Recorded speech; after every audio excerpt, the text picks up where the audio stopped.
সুপ্রভাত মহারাজ। আজ তো রাজসভায় সবাই হাজির আছে, তবু গম গম করার বদলে আপনার মুখ এরকম থমথম করছে কেন? সেটা তো তোমারই খোঁজ তলাশ করার কথা, তা না করে দেরি করে সভায় এসে ঘ্যানো ঘ্যানো করছো। আমি তো সেটাই জানতে চাইছি, কিন্তু জানতে আর পারছি কই। এটা কি হই হই করে বলার মতো ঘটনা যে গতকাল রাতে আমার স্বয়ং কক্ষ থেকে আমারই চাদর চুরি হয়ে গেছে? হ্যাঁ, বলেন কি মহারাজ? ব্যবহারের জন্য সোনার জলে নকশা করা ওই চাদরখানা নবাব পাঠিয়েছিলেন, সেই চাদর চুরি হয়ে গেছে।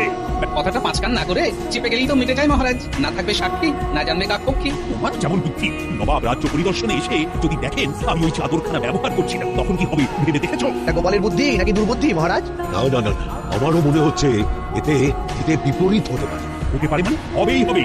নবাবের পাঠানো চাদর চুরি হয়ে গেছে জানলে নবাব কি আমাকে ছেড়ে কথা বলবে? তবে চুরি যখন হয়ে গেছে তখন কি আর করা যাবে? ওরকম আরেকটা চাদর না হয় মুর্শিদাবাদ থেকে কিনে আনলেই হবে। বুঝুন ঠেলা, জোর না ধরে চাদর কিনতে যাওয়া, এটা কি মুরগির মোয়া? গোপাল, এবার আর তোমায় বরদাস্ত করা যাচ্ছে না। তুমি না হয় নিজের বাড়িতেই তোমার সাঙ্গপাঙ্গদের নিয়ে খেলো। তোমার আর রাজসভায় আসার দরকার নেই। সেটাই ভালো হবে মহারাজ। কিন্তু চোর যদি ধরা না পড়ে তবে কিন্তু সেটা তোমার জন্য মোটেই ভালো হবে না, এটা খেয়াল রেখো। তবে রে দেখবি, হ্যাঁ ছপা ছপ ধরে ফেলবো কেমন। এই ধরে ফেলেছি। কি গিন্নি তুমি? বলি আমাকে ছাড়া তুমি কাকে ধরবে? এখানে বাড়ির মতো ভো না করে মহারাজের কথা মতো চোর ধরতে তো পারো নাকি? চোর ধরা যাদের কাজ তারা করবে, আমার বুদ্ধি থেকে আর মহারাজ চলবেন? তার থেকে বরং শিং ভেঙে বাছুর হয়ে কানামাছি খেলা যাক। নে শুরু করা, কানামাছি ভো ভো, যাকে পাবি তাকে ছো। মহারাজ ডেকে পাঠিয়েছেন, এখনই হাজিরা দিতে হবে। এই চোর কোথায়? চেষ্টা তো করছি মহারাজ। অর্থাৎ তোমার দৌড়ও আমার বোঝা হয়ে গেছে। গোপালই আমার শেষ ভরসা। তো গোপাল দাদা ঘরেই আছে, কিন্তু আমরা যে অসময়ে এসে পড়েছি মনে হচ্ছে। আরে না না, বিপদের আবার সময় সময় আছে না। কিন্তু তুমি কি করে বুঝলে যে আমরা বিপদে পড়ে এসেছি?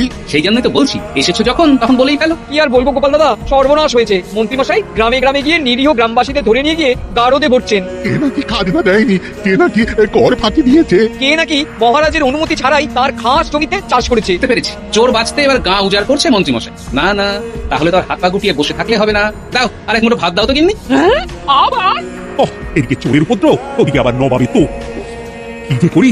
আপনাকে আর কিছু করতে হবে না মহারাজ, যা করার তা মন্ত্রীমশাই করে দিয়েছেন। আঁকা কথা না বলে কাজের কাজ কিছু করতে পেরেছো কিনা সেটা বলো। আমি দায়িত্ব নেব আর সেই কাজ হবে না, তাই কখনো হয় মহারাজ? চোরেদের খতিয়ান পরে দেবো, তবে রাজ্যের বিভিন্ন প্রান্তে গিয়ে এত চোর ধরেছি যে গারদ ভরে যাচ্ছে। এবার তো মনে হচ্ছে নতুন গারদ বানাতে হবে। ওরে বাবা, বলতে না বলতেই এ তো চোর ধরে ফেলেছো। কিন্তু এদের মধ্যে আমার চাদর চোরকে কি করে খুঁজে পাবো?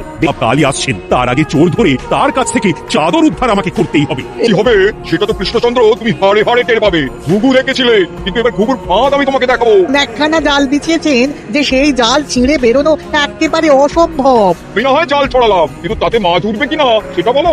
উঠবে জাহাপানা, উঠবে। এবারে আর কোনো ভুল ত্রুটি হয়নি, একেবারে আপনার কথা মতোই কাজ হয়েছে।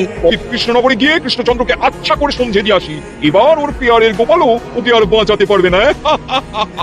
বিনা বিচারে নিরীহ প্রজারা কারাগারে বন্দী হয়ে থাকে, কিন্তু গোপাল থাকতে তো সেটা হবে না।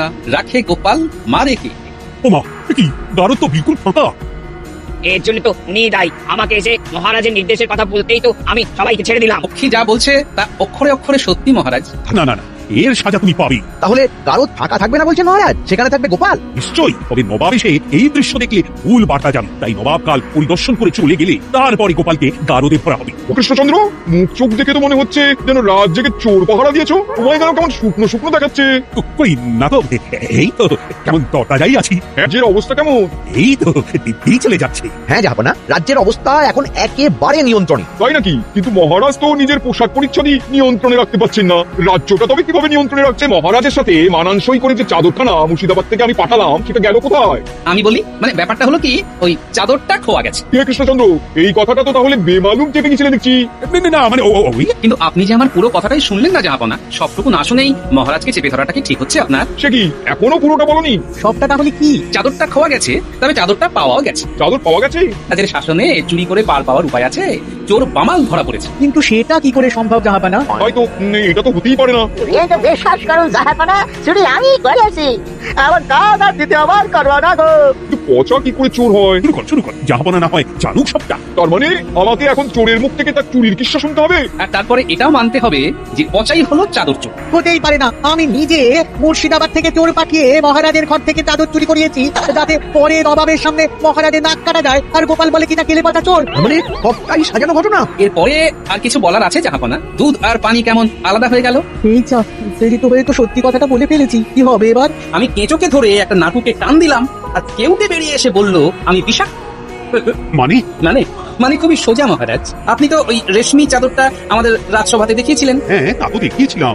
আমি ঠিক ওই রকম দেখতে একটা নকল রেশমি চাদর কিনে কেলে পচাকে আগেই বুঝিয়ে পড়িয়ে রেখেছিলাম যে তুই রাজসভায় এসে এই কথা বল। হ্যাঁ, তার মানে কেলে পচার কাছে যে চাদরটা আছে সেটা নকল রেশমি চাদর। ওর পরে ধরবো, তার আগে তোমার ব্যবস্থা করব। কৃষ্ণচন্দ্রের মুখে চুন কালি মাখাতে এসে নিজেই মুখ কালো করে পালাচ্ছি, তোমার ব্যবস্থা আমি করছি উজির। যাক বাবা, এতক্ষণে যেন ঘাড় থেকে একটা বোঝা নামে। আমার সেই গোপালই আমাদের বাঁচালো।